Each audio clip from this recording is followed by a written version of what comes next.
IAE is here, and with it the biggest showcase of ships and vehicles this side of the Stanton system.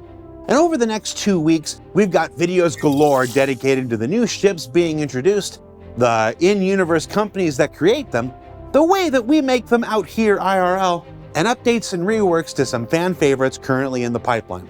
But to get things started this week, it's time to talk starter ships, why they matter to the overall scheme of things, who needs one and why, and introduce you to the newest making their debut in tomorrow's showcase. The purpose of a starter ship is a player's first entry into the game that gives them that little taste of what the game can do. It should be relatively simple, straightforward, easy to fly, and should provide access to as many different game loops as possible.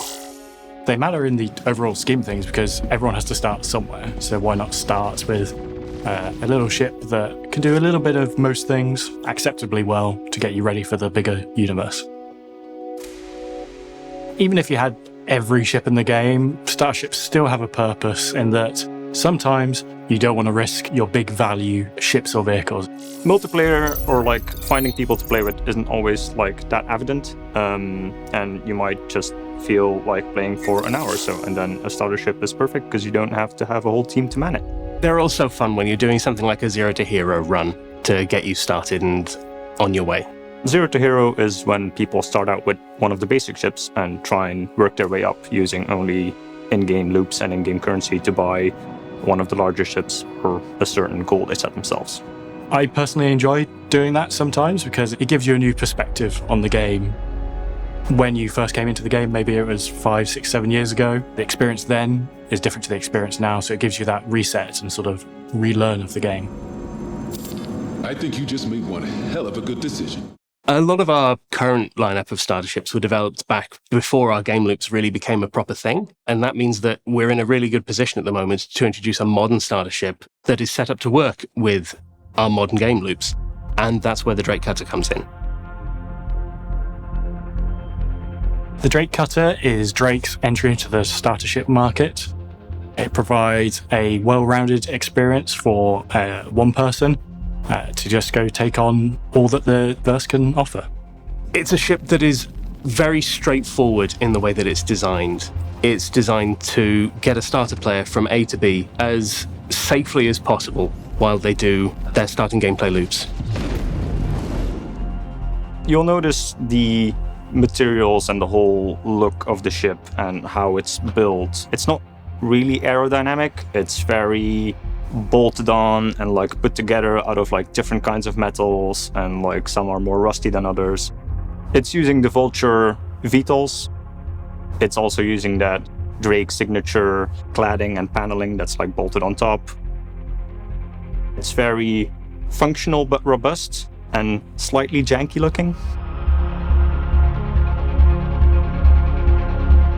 I think my favorite part of it is actually the way that it flies. It's got big engines, but quite small maneuvering thrusters, which means that it's relatively fast in a straight line. But as soon as you start trying to turn, you really begin to feel the weight of the ship because it's quite a heavy ship for a starter. And that gives it a lot of character. And I think as most of the time that you spend in your ship, you'll be flying it, I think it's very important that we get that sort of thing right. It has a relatively large interior, the largest of any starter ship. Everything is quite tactile on the inside. There's lots of levers and clunky buttons rather than holographic displays. You don't have the finer cladding on the inside that other manufacturers would do. It's all exposed insulation and pipework just to give it that no frills spared experience. As the ramp lowers, you're greeted by the cargo hold. This is where most of the components live in their component bays. And this is also where cargo is stored.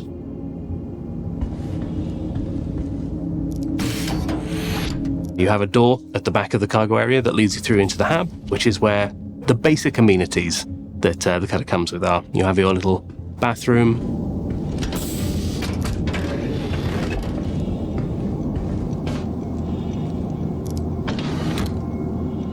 bed with a little reading light,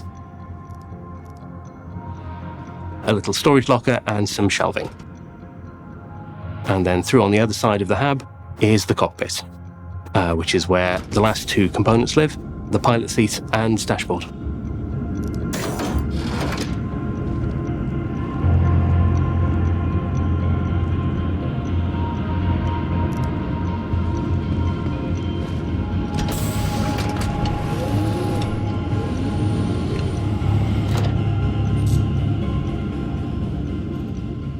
The thing I like about the Cutter the most is just how evolved it is compared to some of the other starter ships. It has a cockpit with a really tactile experience in it.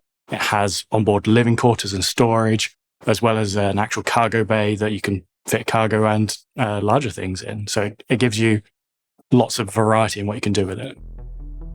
The Drake Cutter is for everyone. It's a simple starter ship that everyone will be able to find a use for. In every fleet, there is a use for a small, tough, relatively fast ship.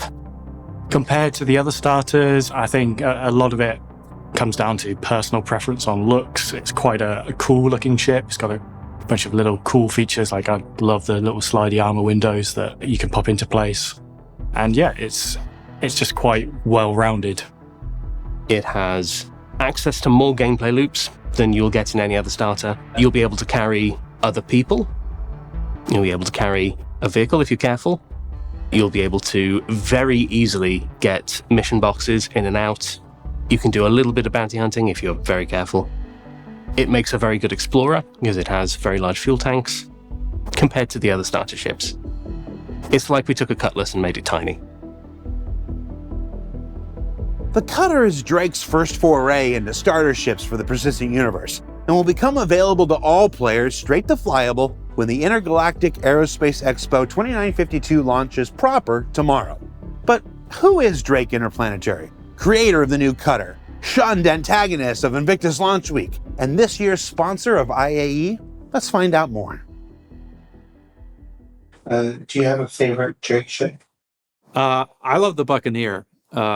I used to be able to really wreck some stuff in that ship. Although the Cutlass is really good because it is, again, it can be good in a dogfight and it can also, transport some stuff. But I have a real soft spot for the Buccaneer. I'm very excited for the Corsair. I don't know if I can talk about that one, but that one looks super cool. It's literally behind you on the screen. Yeah, that one. That one looks cool. I like the wings. And the asymmetry is cool.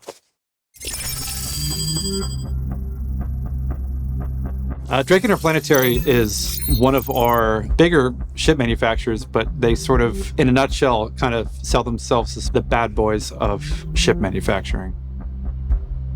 They have a reputation of being a popular ship among criminals, which sort of implies that they're kind of courting that demographic, which is somewhat true, but not entirely true. They're very much a legitimate organization. They're a proper business, but they kind of very much take the stance of we're not responsible for what people do with our product. We're going to make highly modular, easily repairable, kind of cheap products.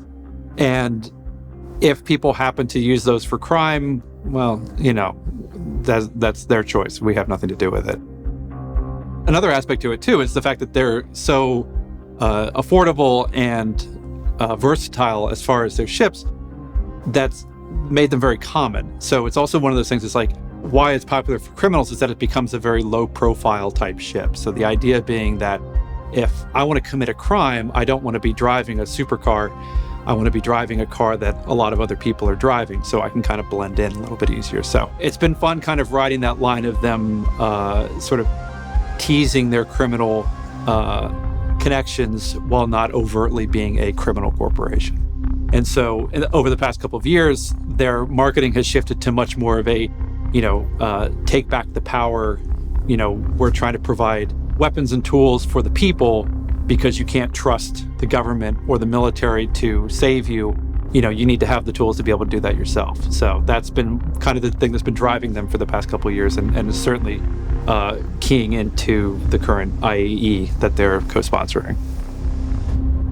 Part of the reason why Drake is one of the sponsors of this year's IAE, aside from the fact that they were releasing a handful of ships, we were trying to figure out what would make most sense for them to be to contribute towards a theme, because that's always kind of a big discussion point when we start tackling each year's IAE. If you're familiar with our Fleet Week event, Drake always runs a counter program to it. So once Fleet Week is over, there's what's called Defense Con, which is Drake's answer, if you will, to Fleet Week, because Drake and the military have a bit of a contentious relationship. See, in their past, the first ship that Drake manufactured was the Cutlass, and they made it as a contender for a military contract. And so the military shot them down.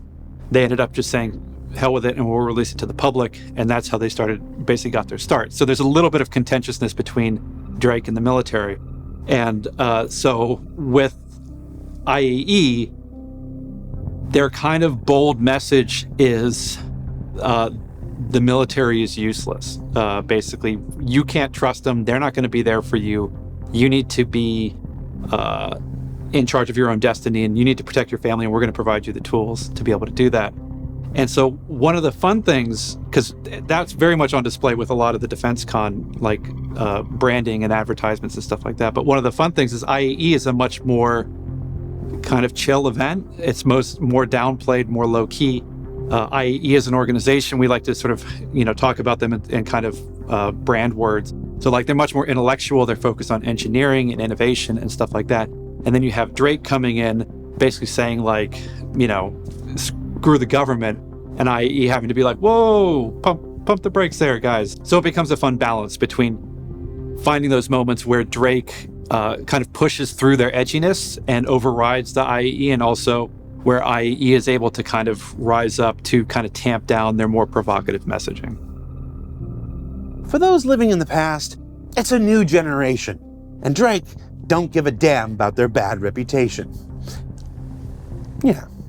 Drake is often the manufacturer of choice for those who value pragmatism and clarity of purpose over luxury and over-engineered styling, and look to celebrate this ethos as sponsor of this year's Intergalactic Aerospace Expo. But at the other end of the manufacturer spectrum is Origin, famous for their extravagance and leisure, but slightly infamous in their mishandling of the original 600i rollout. Let's find out what went wrong the first time around and take a look at how the team aims to address the issues in the current internal concept rework.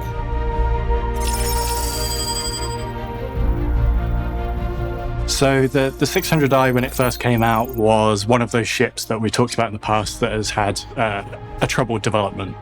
The original 600i, its core issue was what we prioritized for space. The rear was a massive habitation area where there was pool tables and bars. And then you had the very front of the ship, which had the bridge and the captain's quarters. And then it forced the entirety of the core gameplay loops of the ship to live in the middle of it. So you had this small module where everything needed to happen. If you're designing spaceships, you kind of need to make sure that everything's there for a reason. And when we get to the point where we've got kind of big unused areas of the ship that don't really support a functionality, it just feels like a wasted opportunity.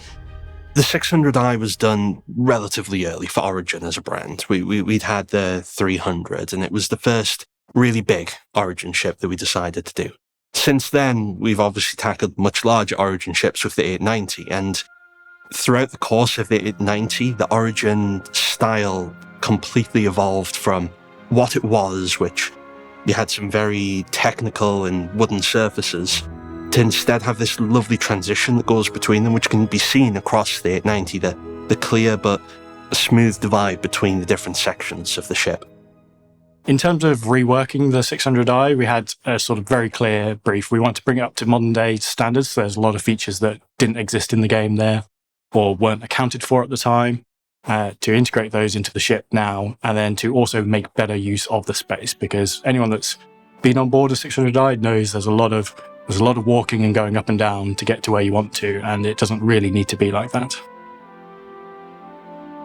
Currently, the 600i is concept complete. There's a couple of rooms which haven't had full concept work done on them, such as the crew quarters, but for the most part, every room has had a complete and utter rework.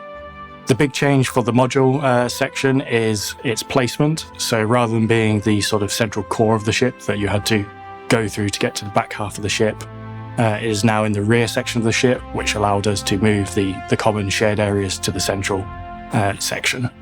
We did that change because it just makes the flow of the interior better. when you have a 600i, regardless of which module you have, you know the front half of the ship is a consistent experience, and then the gameplay alterations with that module is constrained to a very specific area at the back. So the best way to think of the 600i layout is between 3 parts. You have the very front of the ship, which is the bridge and the captain's quarters. For the most part, they've remained mostly the same. There's been a few tweaks to the layout of the chairs on the bridge, but generally that hasn't changed very much. The captain's quarters is almost the same as it was before, except it's flipped round. The bathroom moved from one side to the other.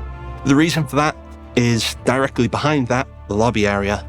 On the top deck, we now have a small docking collar with space for a few suits, and the opposite side of that is now a lift to take you between 2 floors into the rear, the exterior of the ship. Directly behind that, which used to be the modular section, we now have on the top deck the crew habitation area. So it starts off with a large open shared communal space where there's places to eat, make food, and then to the side of that there's 4 private crew bedrooms. The floor beneath that now is where engineering and all the components that allow the ship to function have been moved to. Think very similar to what we've done on the 400i, where you have the separate engineering section beneath. Directly behind that, we then have the ship modular section. We'll start with the expedition version. So on the top deck, at the very, very top, we have the armory. There's a huge armory with plenty of extra suit lockers for you and your friends to take extra equipment depending on what you might encounter. Behind that, we then have the hologlow that will allow you to do the exploration. On the middle deck, we then have the medical bay, which will have a medical suite similar to that as the Carrack. It'll have a tier 2 med bed. Beside that, we then have the secondary cargo hold. So this cargo hold, it's more readily accessible for the crew. So it's more for your day-to-day supply. So if you want to have a box full of your food or your snacks, that's where you put it instead of down in your main cargo hold, because you don't want to go rooting through your garage just to find that random pen that you've left. On the bottom deck of the expedition version, we then have the main cargo hold and garage. So obviously, as you've seen from the pictures from the recent Inside Star Citizen, it is much, much larger than it was before, with a much, much larger lift to fit much larger vehicles in it. In there, there's also 2 small lifts, one to allow you to bring cargo up to the main cargo area, and then there's the smaller one that goes through the 3 decks. Moving on to the touring variant, we get a completely different experience. The touring's primarily split between 2 main decks, though one of the decks is across 2 floors. So the upper deck brings you out into the large lobby area. From the lobby area, you can choose to go up the side staircases to the main meeting area / eating room, as well as a bar. And if you go left and right from there, you can get to the private guest suites. Private guest suites are very large and luxurious. They also come with their own skate pods. The lower deck is a spa. So the spa has a pool, a sauna, bar, as well as a kitchen for the crew to actually be able to make food for the guests.